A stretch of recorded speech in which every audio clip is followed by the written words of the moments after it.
So two guys got over $11 million from the government of Canada to do no work, and none of you know who made the decision to give them that contract, but you're currently investigating.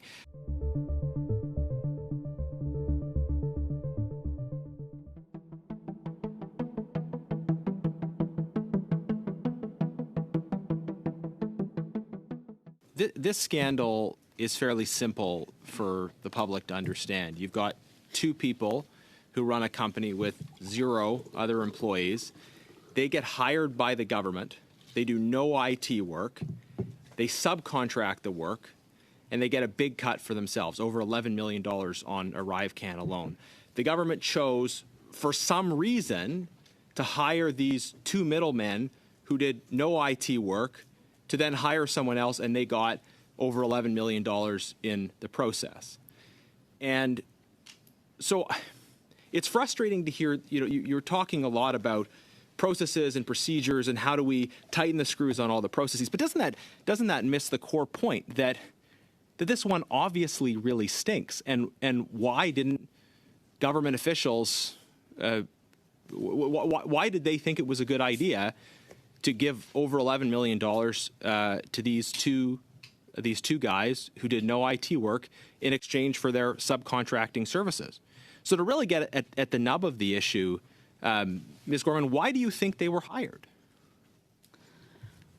I wasn't in the agency when they were hired.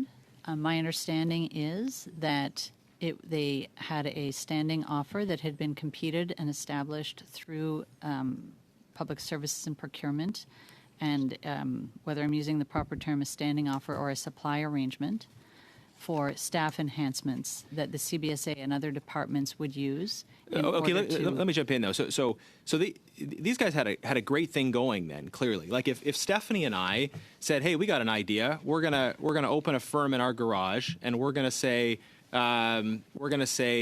get hired by the government to do work, which we're then going to pass on to someone else, and we're going to take 15 or 30% of it." What stops any two Canadians from doing that? I'm seized with the contracting function in CBSA, and I have outlined how I'm addressing it. But the questions that you raised let's take a step back and understand how this can happen. Other departments who might be better placed to respond to that. Okay, but clearly these two guys weren't just any two people. Clearly they had access to someone or something that allowed them to get paid by the government to do nothing. Is that not a reasonable inference?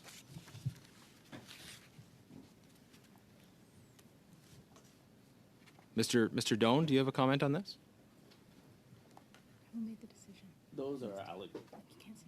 Those are allegations that have only come to light, to my knowledge, recently. But it just doesn't make sense, right? Would you agree that it just doesn't make sense?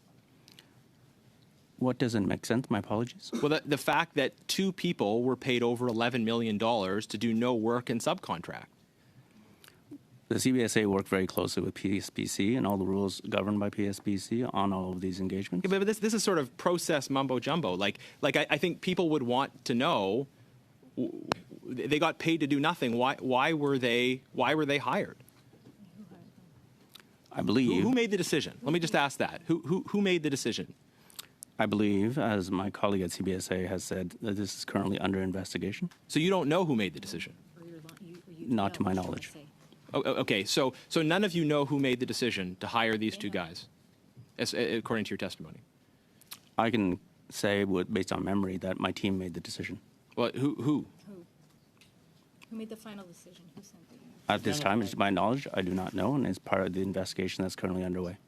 Okay, so two guys got over $11 million from the government of Canada to do no work, and none of you know who made the decision to give them that contract, but you're currently investigating.